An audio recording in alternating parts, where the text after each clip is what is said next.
subject English, lesson number 1, Shalu and the environment, part 2. Shalu and the environment का part 1 हमने अगले वाले video में पढ़ा था। अभी हम लोग पार्ट 2 में आगे का लेसन आई विल एक्सप्लेन। हमने फर्स्ट वीडियो में देखा था शालू एंड द एनवायरमेंट, उसकी ये एक्टिविटी हमने देखी थी और उसकी फर्स्ट लाइन, चैप्टर की फर्स्ट लाइन मैंने एक्सप्लेन की थी। Now we will continue the lesson. We come on second line, we all need to keep it clean.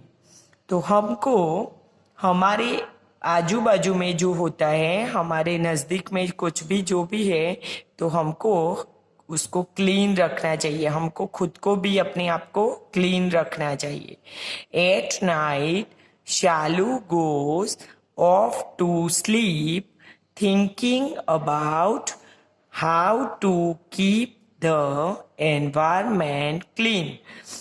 At the night means कि शालू जब रात को, Shalu goes off to sleep, जब वो सोने जाती है, थिंकिंग अबाउट, तो वो सोचती है, किसके बारे में सोचती है? How to keep the environment clean, तो हम कैसे एनवायरमेंट को क्लीन रखें उसके बारे में सोचती है।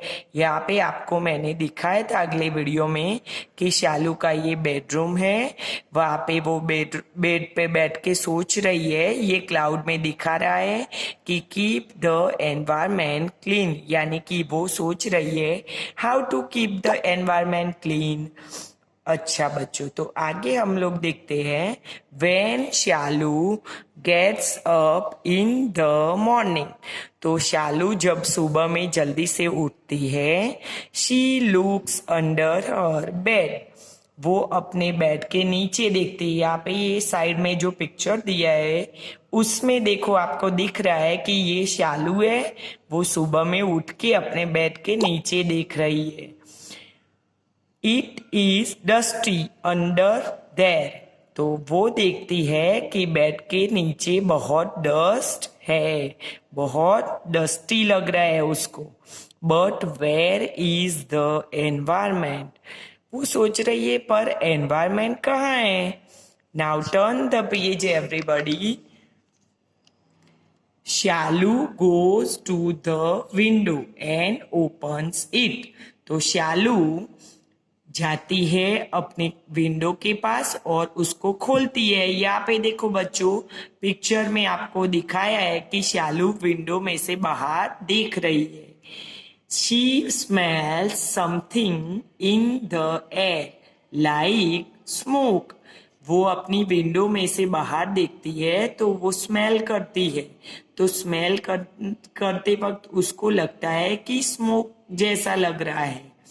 Maybe it is from the garbage her neighbors are burning, उसको लगता है कि शायद, यहाँ पे देखो बाजू वाले जो विंडो के बाजू में जो पिक्चर है उसमें आपको दिख रहा है कि उसके नेबर ने गार्बेज को जलाया है, तो उसमें से वो स्मोक आ रही है, उसमें से उसको ऐसी स्मेल आ रही है।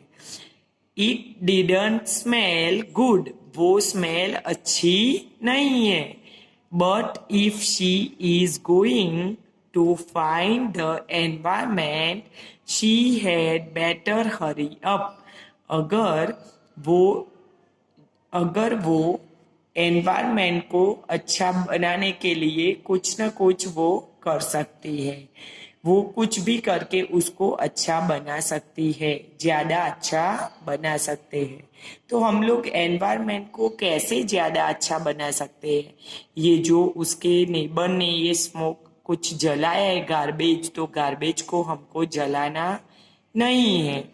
आगे है, Shalu washes her hands and face and combs her hair, Shalu क्या करती है? अपने हैंड एंड फेस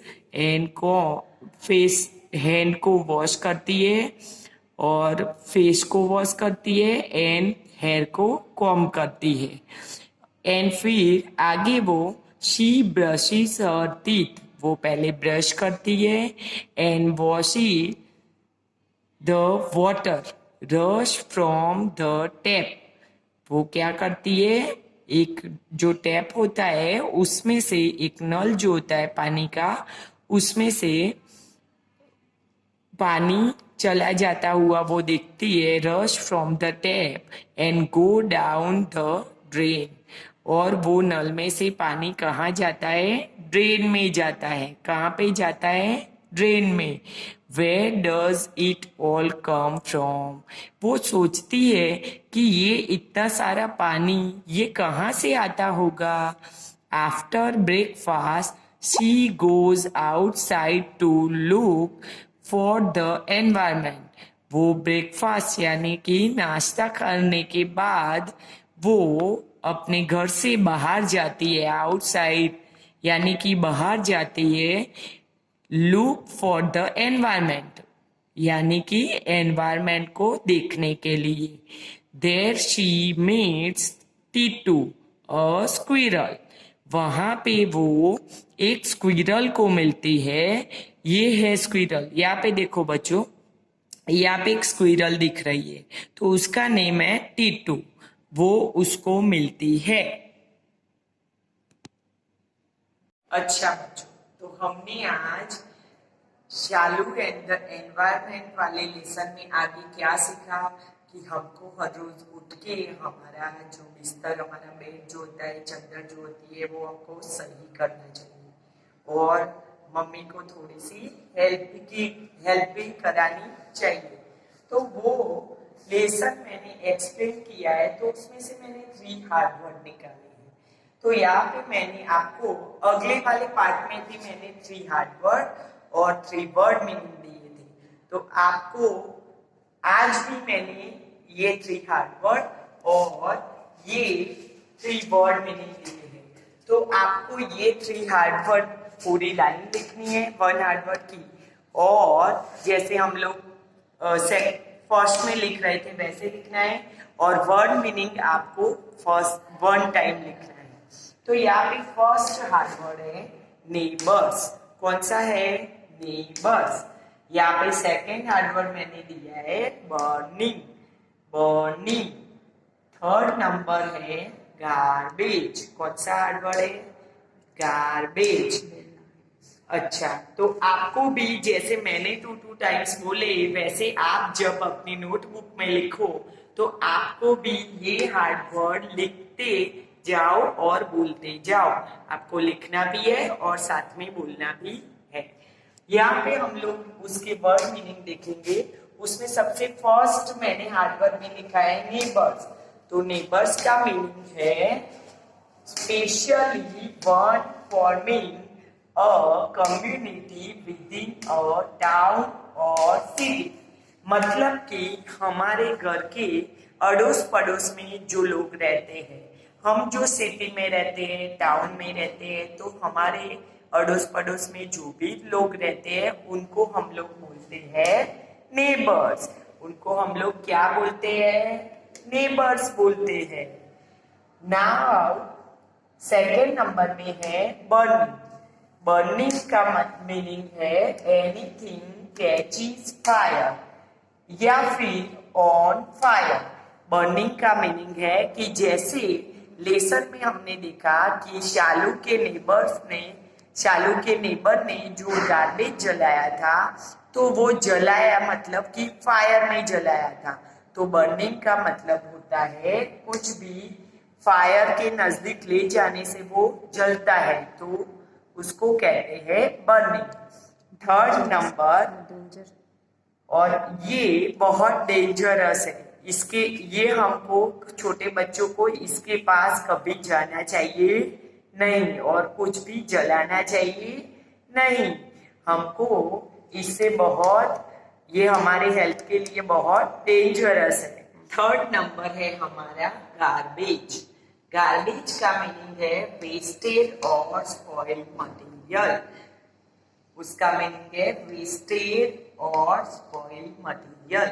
यानी कि हमारे घर में जो मम्मी हम लोग कोई खाना बनाती है, मम्मी हमको कभी फ्रूट देती है, तो उसमें से मम्मी हमको जो स्पॉइल हो गया है फ्रूट, वो स्पॉइल हो गया है तो वो बाहर निकाल लेती है, उसके छिलके जो है वो निकाल लेती है, तो वो सब है एक डस्टबिन में हम लोग डालते हैं, तो वो ऑर्गेनिक गार्बेज बन जाता है। और कभी कभी हम लोग, हमारे पास प्लास्टिक के जो पैकेट्स होते हैं, जो वेस्ट मटेरियल होता है प्लास्टिक का, तो वो हम लोग डस्टबिन में डालते हैं, तो वो भी एक प्रकार का गार्बेज बन जाता है, पर वो रिसाइकल नहीं होता है। और जो ऑर्गेनिक गार्बेज है वो हमेशा रिसाइकल होता है। हम लोग उसको मिट्टी में डालते हैं तो वो गार्बेज मिट्टी में मिक्स हो जाता है, और प्लास्टिक जो होता है वो मिट्टी में मिक्स होता नहीं है, वो हमारे एनवायरनमेंट को बिगाड़ता है। इसीलिए हमको हमेशा ये ख्याल रखना चाहिए कि हमारे घर में जो भी गार्बेज है वो हमको प्लास्टिक का या फिर कोई ऑर्गेनिक गार्बेज है तो हमको वो अलग अलग डिब्बे में रखना चाहिए, अलग अलग डस्टबिन उसके लिए यूज करना चाहिए। तो बच्चों, आज हमने सीखा कि ये 3 वर्ड मीनिंग, तो आपको ये वर्ड मीनिंग लिखने हैं 1 टाइम अपनी नोटबुक में। और आज मैंने ये 3 हार्ड वर्ड दिए हैं, तो आज ये 3 हार्ड वर्ड आपको नोटबुक में, जैसे फर्स्ट में आप इंग्लिश के हार्ड वर्ड लिखते थे वैसे ही आपको लिखने हैं। और आज हमने एनवायरनमेंट के बारे में क्या सीखा, तो एनवायरनमेंट के बारे में हमने आज ये सीखा कि हमको कोई भी प्लास्टिक का गार्बेज कहीं पे भी मिट्टी में डालना चाहिए नहीं। इसीलिए हमको क्या करना चाहिए कि हमेशा गार्बेज को डस्टबिन में डालना चाहिए। तो बच्चों, अभी हम ये 3 हार्ड वर्ड याद करके बोलते हुए लिखना, और ये वर्ड मीनिंग को आपको याद करना है।